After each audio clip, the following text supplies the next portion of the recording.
Como siempre, a tu disposición nuestras redes sociales en Instagram y Twitter, @tonosaludfm, @adultojoven FM. Si deseas participar en el programa, puedes contactarnos a través del 0424-209-5442 o al contacto aquí en cabina 0212-959-0137.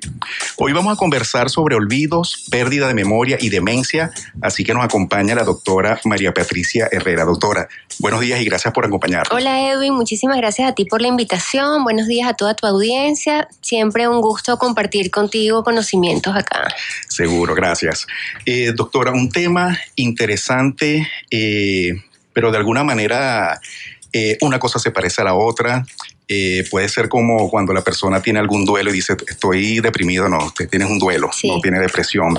Pero ciertamente cada uno de estos ítems tiene características distintas. ¿Ok? Vamos a conversar, vamos a iniciar por olvidos. Como concepto, ¿qué es el olvido? El olvido es la pérdida o la incapacidad para recordar o para traer, digamos, a la conciencia cualquier información que haya quedado guardada dentro del cerebro, ¿no? Dentro de nuestra memoria. Ahora, para, digamos, entender un poquito esto y para entender quizás cómo se puede generar un olvido, hay que hablar un poco de cómo se forma esa memoria dentro de nuestro cerebro. Y hay que recordar que nosotros tenemos el olvido es parte normal y es parte fundamental. Nosotros no podemos recordar todo lo que nos ocurre y precisamente tiene que haber como una selectividad en aquello que recordamos que realmente es importante y en aquello que no. Lo que no se descarta, no desaparece, sino que queda guardado como en un fondo, ¿no? Dentro de nuestro inconsciente. Y es por eso entonces el sueño tan importante. Durante las horas del sueño se va a recuperar y se va a guardar aquello que realmente es importante para nosotros, y lo que ocurre durante el día o durante nuestra vida que quizás no es tan importante, pues entonces va quedando en el inconsciente. Ahora, ¿cómo se genera esta memoria? Nosotros primero vamos a recibir muchos estímulos a través de los órganos de los sentidos, los ojos, el tacto, el olfato.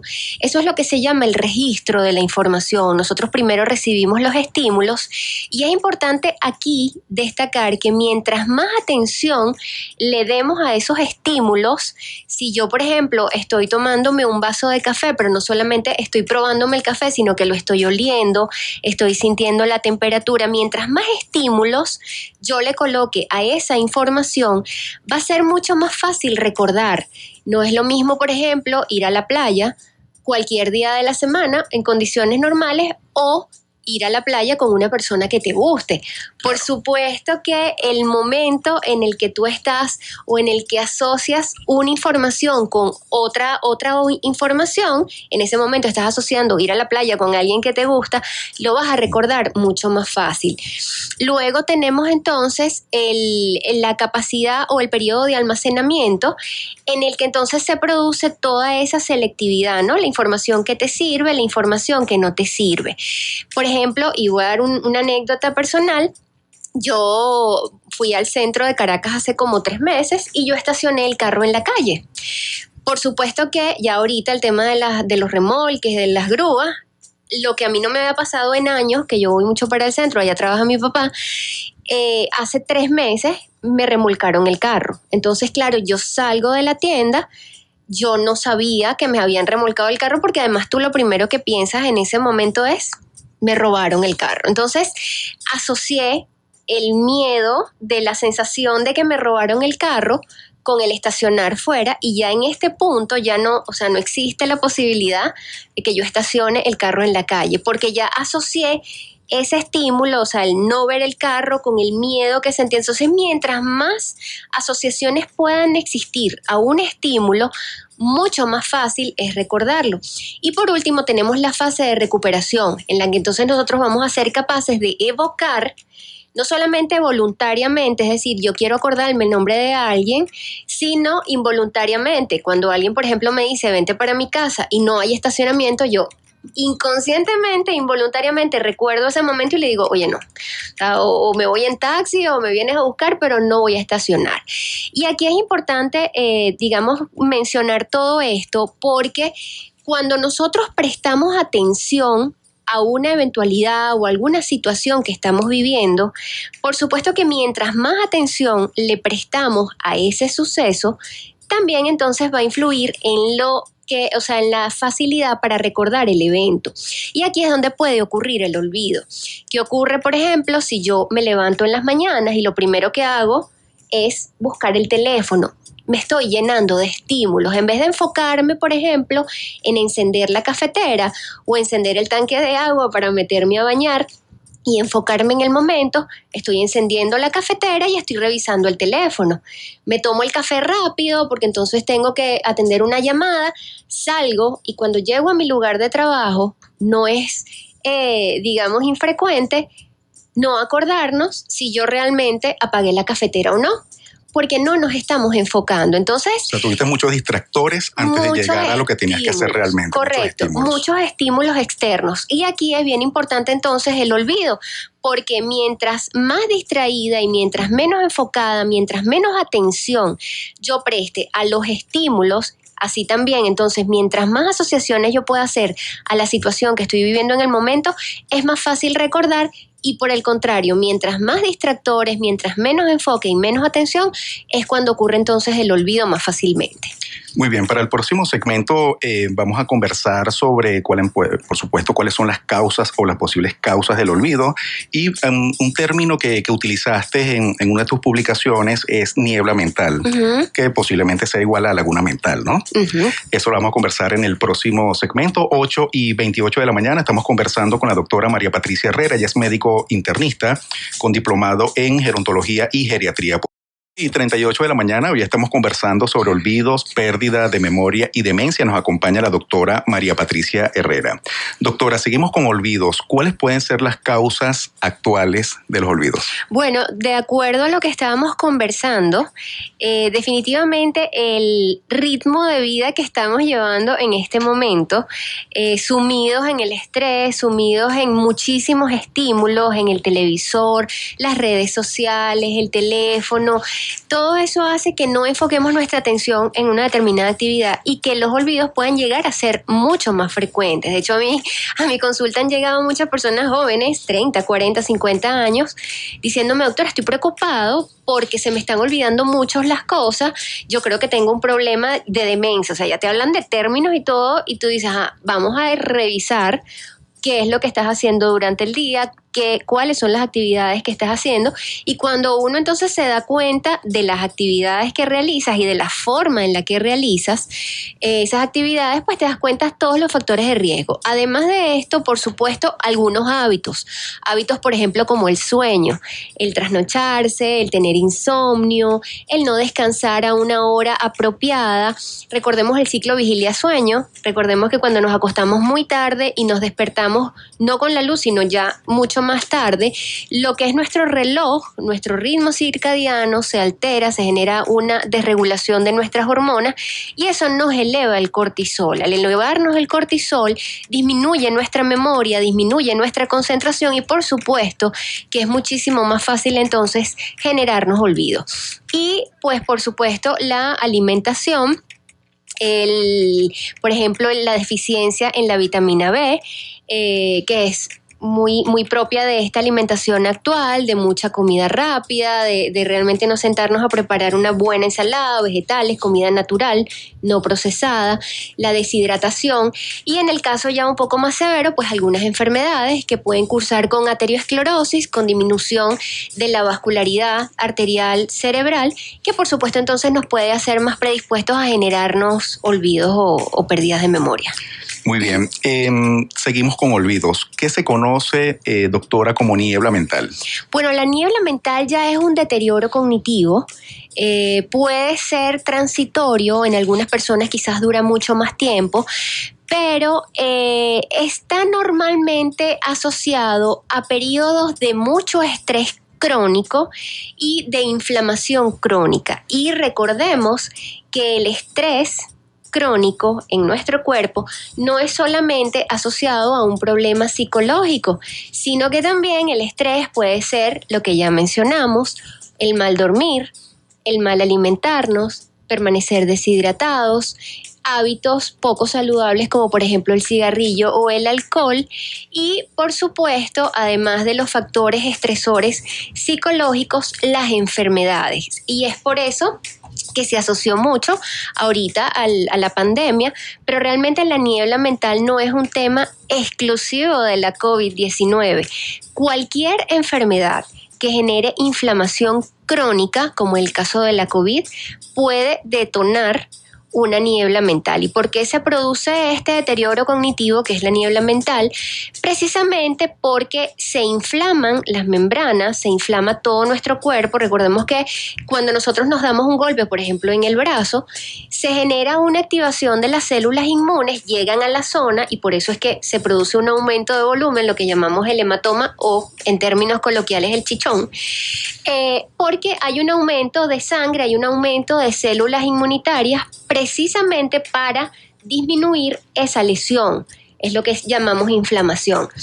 Pero en el cerebro, cuando nosotros tenemos una inflamación, no se produce tal chichón o tal hematoma, sino que entonces todo ese aumento de esas células inmunes generan entonces una alteración en las membranas, sobre todo de los vasos sanguíneos y de todas las células cerebrales, y la barrera hematoencefálica, que digamos es nuestra barrera de protección cerebral, comienza a permitir el ingreso de sustancias que pueden llegar a ser nocivas y tóxicas. Entonces es ahí cuando nos produce, por ejemplo, agotamiento, produce lentitud en el pensamiento, podemos presentar incluso esas lagunas mentales. La persona literalmente dice: doctora, me quedé en blanco, no sabía qué decir, no podía seguir el hilo de la conversación, no me salían las palabras.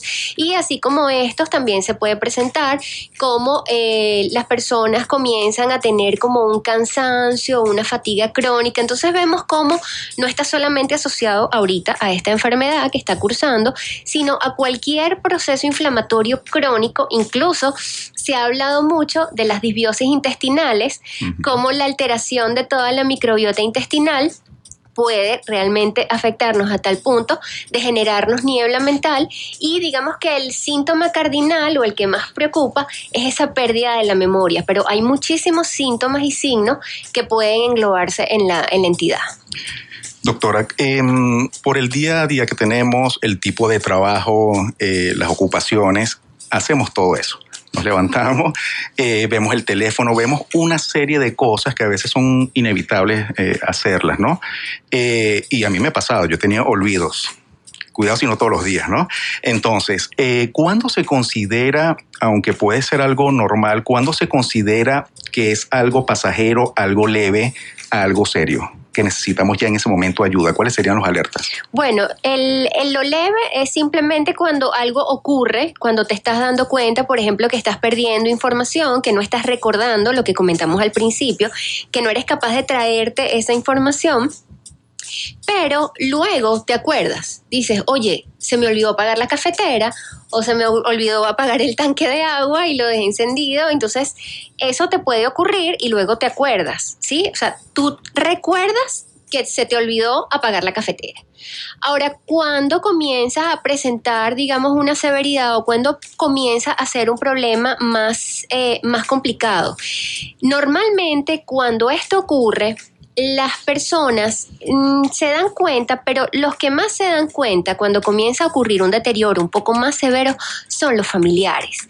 Comienzan a darse cuenta que la persona se le olvida no solamente cosas banales, o sea, cosas que, bueno, se te puede olvidar, qué sé yo, agarrar el reloj, o se te olvidó traerte el cargador, cosas así. No, se te comienzan a olvidar cosas importantes, cosas del día a día. Recordemos lo que dijimos al principio: mientras más atención le damos a algo, más fácil es recordarlo. Entonces, por ejemplo, el cumpleaños de tu esposo o de tu esposa, oye, que te olvides de una fecha tan importante, o el nombre de tu mamá. Entonces ya comienzas a tener como signos un poco más de alerta. Oye, se me olvidó, por ejemplo, dónde dejé los lentes. O sea, tú dices: ok, bueno, yo los lentes normalmente los dejo aquí, los pude haber dejado en otro lugar, pero comenzamos a ver que en algunas personas entonces ya no saben dónde guardaron los lentes y resulta que el familiar los encontró dentro de la nevera. Entonces son cosas que no son lógicas, cosas que, oye, se le olvidó el nombre del hijo o se le olvidó dónde vive. Entonces comienzas a observar esas conductas o esos sentimientos de la persona, de que no sabe dónde está, no sabe cómo llegó ahí, de no reconocer a las personas que tienes alrededor. Ya ese tipo de olvidos es mucho más alarmante y sobre todo, como te dije, el que se da cuenta normalmente es el familiar, que es el que preocupa, el que se preocupa y el que lleva finalmente a la persona a consulta. Muy bien, niebla mental en adultos mayores.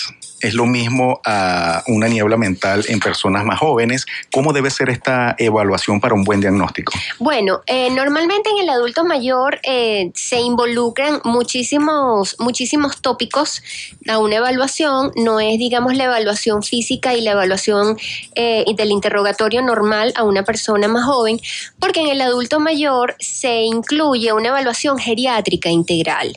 La evaluación geriátrica integral está no solamente la parte física, sino que también está la parte de los hábitos, la parte de las enfermedades, la parte neuropsicológica, ¿ok? ¿Qué hace el adulto mayor? ¿Cuáles son los hábitos? ¿Cuáles son las enfermedades que pueden estar presentes? Recordemos que en el adulto mayor coexisten muchas veces varias enfermedades al mismo tiempo y varias de esas enfermedades pueden estarme detonando alteraciones arteriales, como por ejemplo una aterosclerosis en el caso de una diabetes mellitus, una hipertensión arterial, una dislipidemia.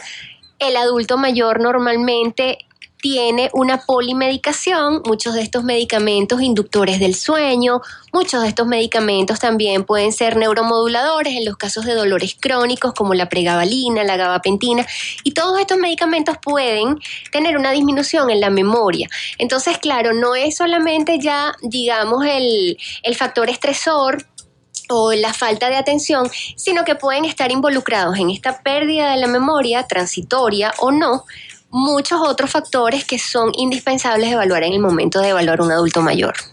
Muy bien, 8:48 de la mañana estamos conversando sobre olvidos, pérdida de memoria y demencia. Nos acompaña la doctora María Patricia Herrera. Ella es médico internista con diplomado en gerontología y geriatría. Puedes contactarla a través del 0424-993-0155 y puedes seguirla también a través de su cuenta en Instagram, @tumédico.encasa.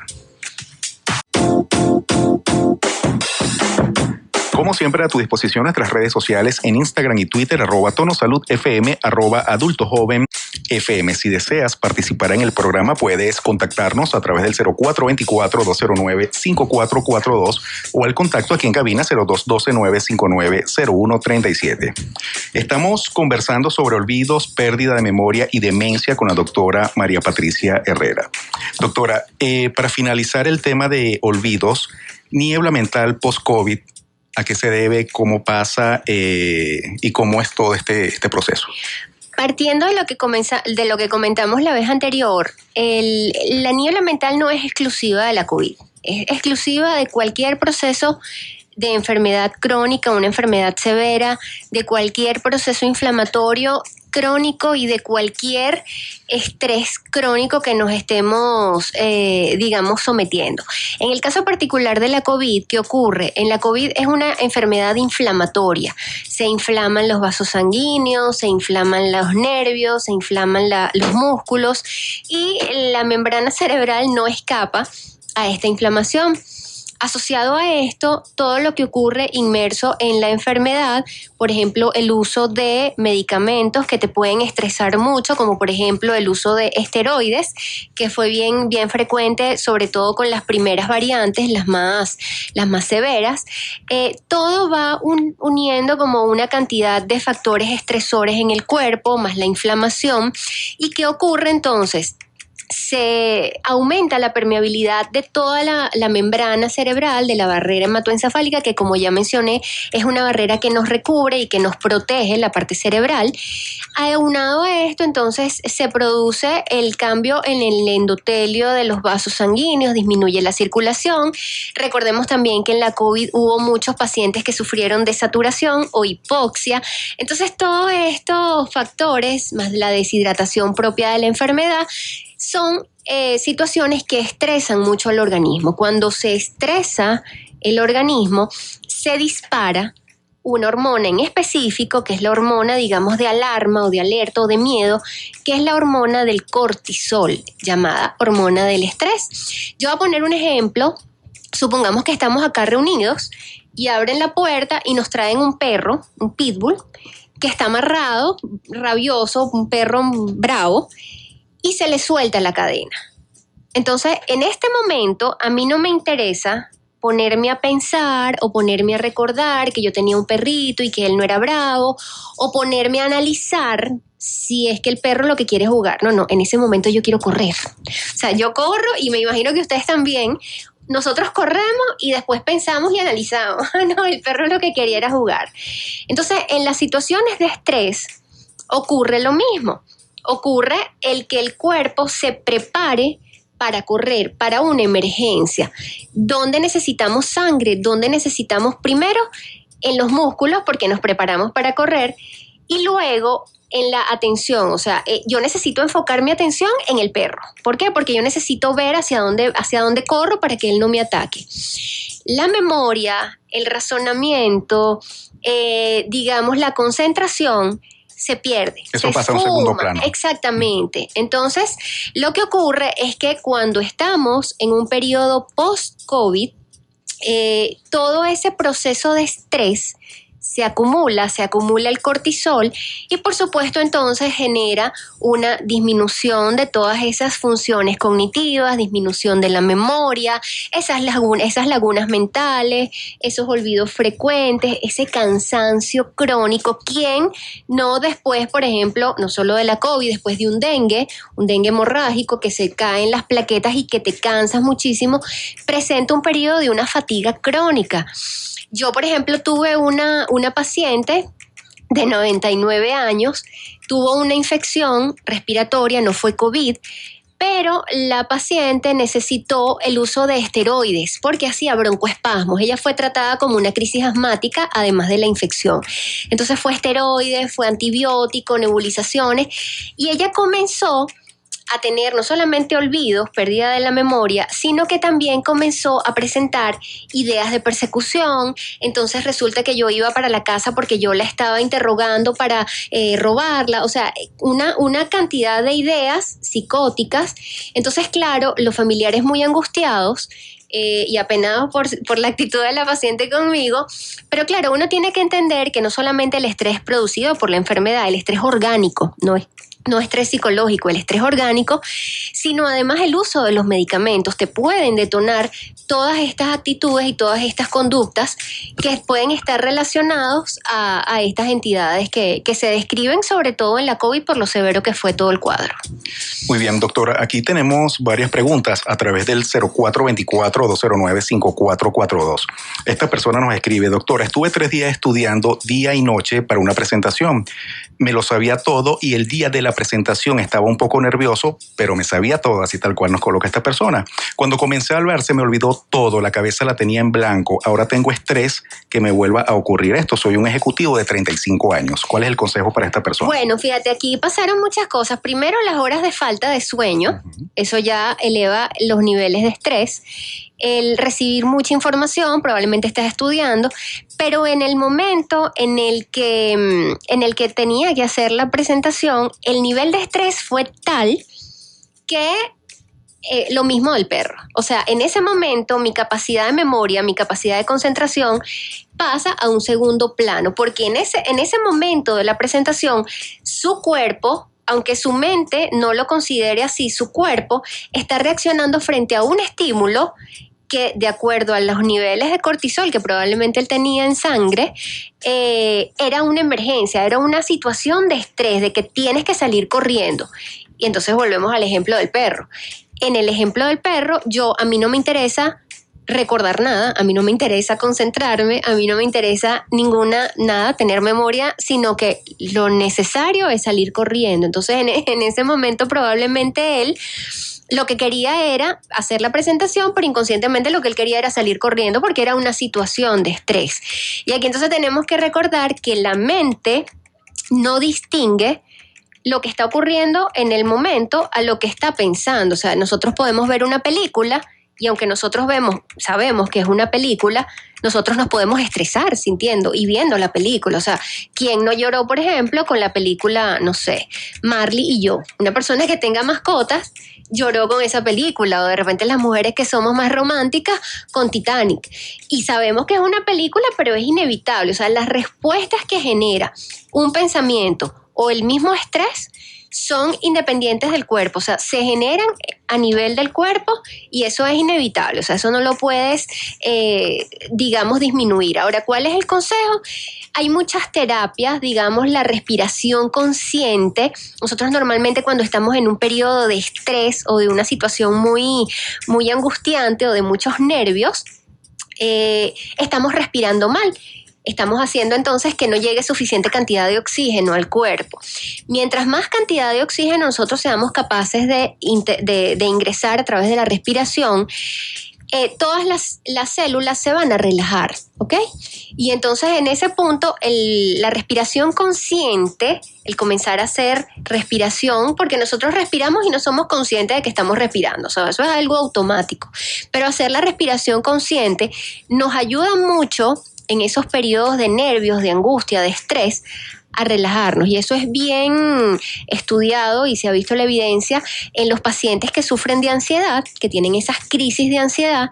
El comenzar a respirar, incluso el de adoptar una postura abierta para poder respirar y para poder ingresar mayor cantidad de aire a los pulmones y al cuerpo, te ayuda. Y por supuesto, otro tipo de terapias, como terapias de relajación, mindfulness, eso todo ayuda, sobre todo en ese momento en el que nos tenemos que enfrentar a un episodio de estrés. Lo que él está comentando que ahorita siente estrés, eso se llama estrés postraumático, y bueno, eso siempre hay formas de disminuirlo, es normal que ocurra luego de un evento traumático, pero eso se puede ir solucionando. Sí, bueno, además que no es la primera persona que le pasa, yo creo que a todos en algún momento nos ha pasado eso, algunos con mayor intensidad, otros con menor intensidad. Aquí también nos preguntan a través del 0424-209-5442, la edad está relacionada al olvido, por ejemplo, a la persona que se le olvida el nombre de los hijos. Ok, la edad implícitamente tiene una disminución de la materia gris. En algunas enfermedades, como por ejemplo el Alzheimer, hay una disminución específica de lo que es los lóbulos temporales y por eso el primer signo es la pérdida de la memoria. Digamos que es normal en una persona con una edad avanzada, más de 75, 80 años, olvidos digamos frecuentes, como por ejemplo dónde dejé las llaves, dónde dejé los lentes, una fecha que no sea muy, muy significativa. Sin embargo, el olvidarte el nombre de los hijos ya, a ver, tiene que ser ya algo mucho más avanzado. Recordemos que, bueno, ahí quizás hablemos más adelante, hay diferentes tipos de demencia y hay diferentes tipos de enfermedades que pueden generar una demencia, no solamente el Alzheimer, hay otros tipos de demencia. Entonces, hay que estudiar quizás a esta persona si tiene algún factor de riesgo que esté entonces produciéndole a este punto de olvidar el nombre de los hijos un inicio de demencia, un deterioro. Estamos conversando sobre olvidos, pérdida de memoria y demencia. Nos acompaña la doctora María Patricia Herrera. Ella es médico internista con diplomado en gerontología y geriatría. Puedes contactarla a través del 0412-993-0155 y puedes seguirla también a través de su cuenta en Instagram, @tumédico.encasa.